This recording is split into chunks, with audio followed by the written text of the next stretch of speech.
We are going into the personal history of Nelson Mandela, his background and what made him who he was and the legacy that he left. Nelson Mandela had 6 children, 4 with Evelyn and 2 with Winnie. He also had 17 grandchildren, 9 from the children with Evelyn and 8 from the children of Winnie. Not many people are known by the variety of names that he was. His mother Fanny was born in 1878 and his father in 1880. She was the 3rd wife of 4 in a polygamous marriage with Nkosi Gadla Henry Mandela, Mandela's father.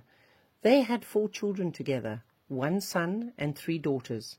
He had in total 4 wives and 13 children, 4 sons and 9 daughters.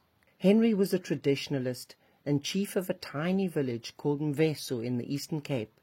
His father was the son of an Amatembo king and leader of the Madiba clan, so he himself was in effect like a prime minister and counsel to his cousin, the king of the Amatembo tribe. As chief, he presided over marriages, funerals, and initiations. Although he had no formal education and could not read or write, he had a keen sense and appreciation for history. After a minor dispute with a British magistrate over cattle, he refused to appear in court, as felt they had no jurisdiction. He was charged with insubordination and stripped of his position as chief, which was against customary beliefs, as that needed to be ordained by the regent. Subsequently, his family had to move to another little village, Tutu. Rolihlahla Mandela was born in a rural area of the Eastern Cape into the Madiba tribe on the 18th of July 1918. The carpets of rolling green hills speckled with cattle and goats and round thatched huts is what he woke up to every morning. His childhood days were spent in the fields tending cattle with other boys, and at nightfall in their hut with his mum and 2 sisters. They owned 3 round huts, one for sleeping, one for cooking, and the other for storing food. They lived largely on maize, which was ground between stones and cooked with sour milk. The family would share the meal together in the evening. He was known for his skills at stick fighting. It would have been an idyllic childhood, but the area is also known for its extreme poverty. Mandela was born in the village of Mveso, but it was the village of Xuno that he called home, which is where he built his house after his release from prison, where the floor plan was based on the house that he lived in while in prison due to his failing eyesight.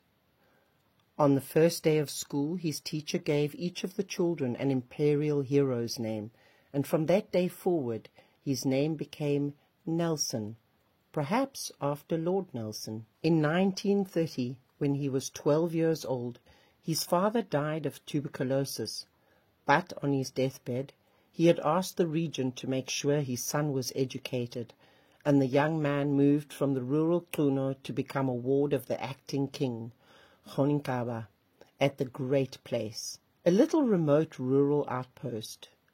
This was seen by the king as a grooming process for a future chief.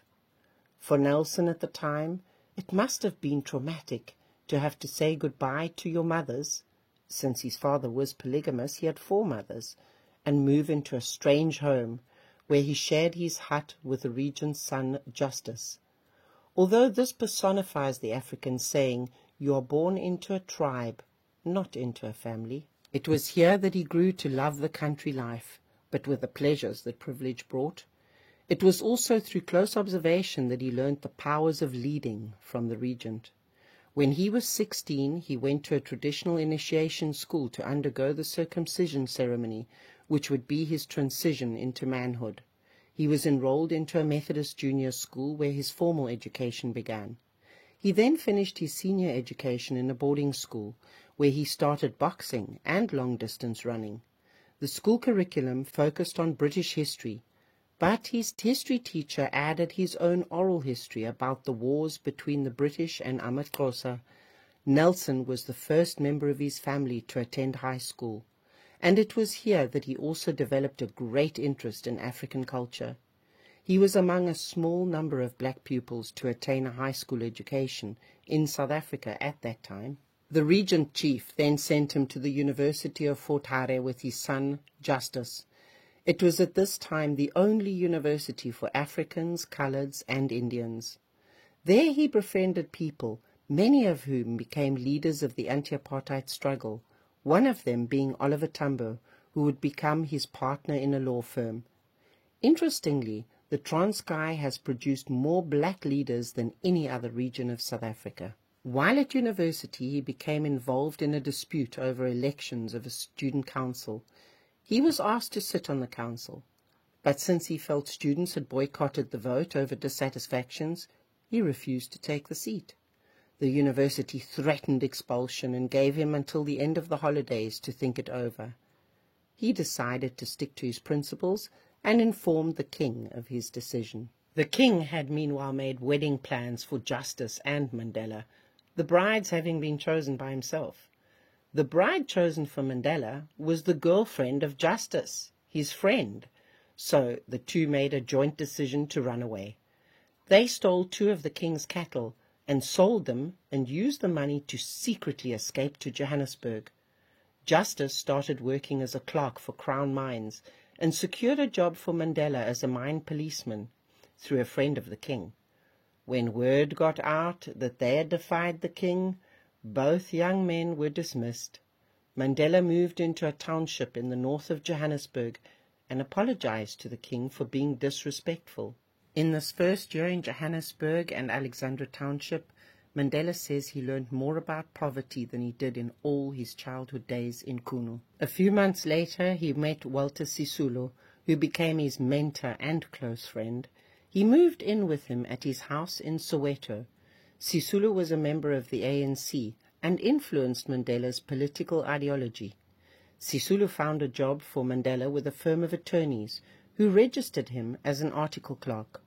While working at the firm, he completed his BA degree from Fort Hare via correspondence and later enrolled at the University of the Witwatersrand for a law degree.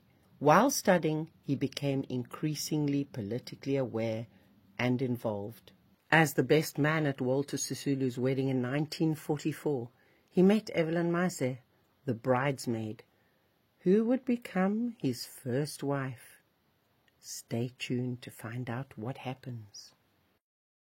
To the youth of South Africa, it is encouraging to know that throughout all the pressing times and solution-seeking moments of today, you still find the courage to return to the elders. 32 years ago, on 16th June 1976, across many townships of our country, sacrifices were made by youth of that time. People laid down their lives for the sake of freedom.